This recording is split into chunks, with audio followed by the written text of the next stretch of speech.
আসসালামু আলাইকুম। ওয়ালাইকুম আসসালাম। আপনার নাম কি? নাদিরা। বয়স কত? বয়স 40।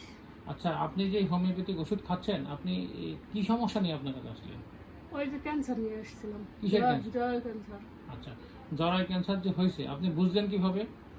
ওই যে আমার ব্লাড বেশি ভাঙতো, পরে ডাক্তারের কাছে গেছিলাম, পরে ডাক্তারের সিটি স্ক্যান টিস্ক্যান করে এগুলো করে ধরা পড়ছে ক্যান্সার আচ্ছা, হয়েছে। এখন ডাক্তার কি বলছিলেন? কেমন নিতে? কয়টা কেমন নিতেন? 35টা। আপনি কেমন নিছেন? না না না, কেমন নিয়ে কেমন না নিয়ে হোমিওপ্যাথিক ওষুধ খাচ্ছেন? এইখানে আসছেন। কত মাস যাবত ওষুধ খাচ্ছেন? 5 মাস। আপনি এখন কেমন আছেন? আলহামদুলিল্লাহ, আল্লাহ রাখছে ভালো।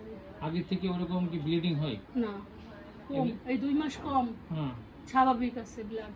আর সমস্যা হয় না। না। আপনি যে হোমিওপ্যাথিক খাচ্ছেন, আপনার কি মনে হয় যে হোমিওপ্যাথি খেয়ে আপনি ভালো আছেন? হ্যাঁ, ভালো আছে। আচ্ছা, হোমিওপ্যাথিক ওষুধে কোনো কষ্ট তো আপনার হয়নি? না না, কষ্ট হয়নি। আচ্ছা, আপনি রিপোর্ট করেছেন তো? হ্যাঁ। এই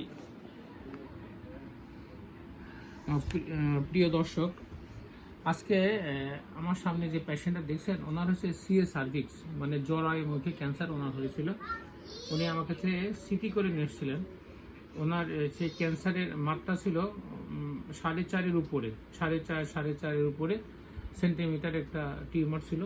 আমি ওনাকে আজকে 5 মাস যাবত ওষুধ খাওয়াচ্ছি। এই ওষুধ খাওয়ানোর পরে 3-4 মাস পরে ওনাকে আমি একটা আলট্রাসাউন্ড করছিলাম।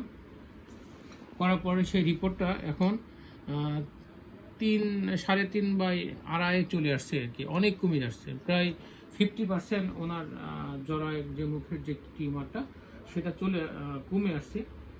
উনি যদি আরও 5 মাস খেতে চায় বা খেতে পারেন, ইনশাল্লাহ উনি মনে হয় সুস্থ হয়ে যাবেন। তো আমার পরামর্শ হচ্ছে, এই ধরনের জটিল রুগী কিন্তু হোমিওপ্যাথিতে ভালো হচ্ছে, ভালো থাকছে রুগীগুলো। তাই পরামর্শ দেবো, আপনারা এই ধরনের কোনো সমস্যা হলে আগে রেডিও কেমোর দিকে যাওয়ার দরকার নেই। রেডিও কেমোর দিকে আগে না যেয়ে অন্তত একবার হোমিওপ্যাথিক কোনো ডাক্তারের শরণাপন্ন হন, আপনার ওষুধ সেবন করেন। আশা রাখি আপনারা সুস্থ হবেন এই রোগীর মতোই। তাই আপনি ভালো থাকেন, সুস্থ থাকেন। এই পর্যন্ত, আসসালামু আলাইকুম।